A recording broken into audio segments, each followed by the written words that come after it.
Hello and welcome, I'm Nathan42 and in this video I'm just going to be doing a very short video about a really cool little project that I did which actually shows off the usefulness of 3D printing.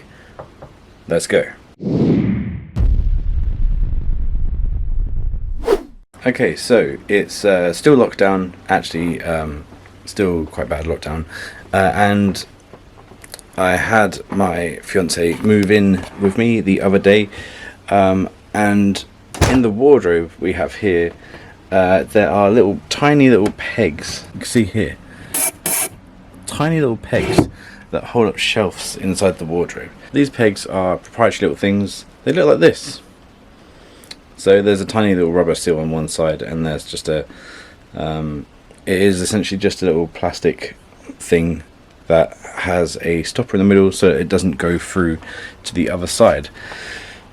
Now, if you take one of these, and one of these, the battery is dead, so excuse that. You can spread this one open and see how big the actual width of this is. Okay, so if you remove the little rubber bung thing here, which, you know, doesn't really matter that much, it's just to soften the desk on it. What you basically have is a little pill-shaped type holder here. It's a bit too small for like a wooden dowel to go in, but it's big enough for you to need something probably a bit more proprietary, something a bit more standardized towards whatever wardrobe the hell this one is. I don't have loads of these sitting around, I don't have extras of these, but what I do have is a 3D printer and, you know, about 20 minutes time. So what I did, what I want to do is this. You want to measure it up, so you look on here, you put this in here, and that is actually 5 mils on the outsides. You could do the inner bit here. That's an extra 2 mils on top, so that's about 7. The height is about 16, maybe 16 and a half, but I think 15 or 16 would be fine for this, to be honest. Then lastly, you just want to kind of like, if you stick that there, you can say from the mid bit to the out bit will be about 9 or 8 mil, 16. That makes sense. And then you got how big is the thing in the middle. Now, if you really want to, you can just try and clamp it here. And it does actually sit at 1 mil. So if we just take that information and stick it into an editor. Okay, so this is the real version. This is the 3D version that I've made in Fusion 360, and the only real difference is this very small rubber band here. The rubber band could probably be either made out of an elastic band if you really wanted to have one. You could just choose not to have one, or if you really wanted to try something different, you could try using some flexible plastic on it and just print a little ring.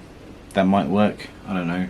I'm not just going to use nothing because it's not really that important to have, but yeah, because the other three also do have that already. Okay, so next up I hit print on the computer, and what we have here is a nice little print of the thing that we just made. This whole thing took around about 10 minutes so far. Sorry, around about 20 minutes so far. 10 minutes to print, about 10 minutes to make the actual part as well. So that's pretty cool. Okay, so I just removed that long pad off the bottom of it. So now what we're going to try and do is we'll just stick it into the wardrobe and see how it goes.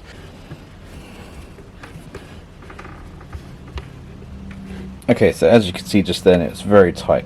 What I need to do now is grab a little hammer. I'll give it a little tap in. Okay, so I think it just needs a little bit of a tap in, so we'll just go on it like this. There we go. Now it's in, and that shelf's not moving anywhere. Perfect. Okay, so hopefully with all of that you can see that with just a couple of simple tools and a caliper, or what you're going to call this, you can actually recreate many small household objects that would be fairly proprietary to those of different types of furniture. And because of this, you can use your 3D printer to make and print loads of really useful things around the house. Just little things like I just printed. They could just be used in your day-to-day usage tools or items around the house, and can help complete some things which may have been fairly difficult to do previously without any kind of like woodworking experience or anything like that. From start to finish, this whole process took me around about 20 to 25 minutes, from seeing that the shelf fell down, there not being a thing in there, to me going to the PC with a part already. I created the part in 3D, which I've actually uploaded to Thingiverse now, so if you need that very specific little item, it's available on Thingiverse for you to go and print. To print it out, that took another about 10 minutes or so. So yeah, I mean in total it took around about 20 to 25 minutes to make that tiny little piece and fix an issue which was just around the house, which would not have been fixable really any other kind of way unless you are pretty good at woodwork. So yeah, that's about it for this time. Don't forget to comment and subscribe. Let me know what you think. Follow on Twitter, that's @Nifty42, and thanks for watching.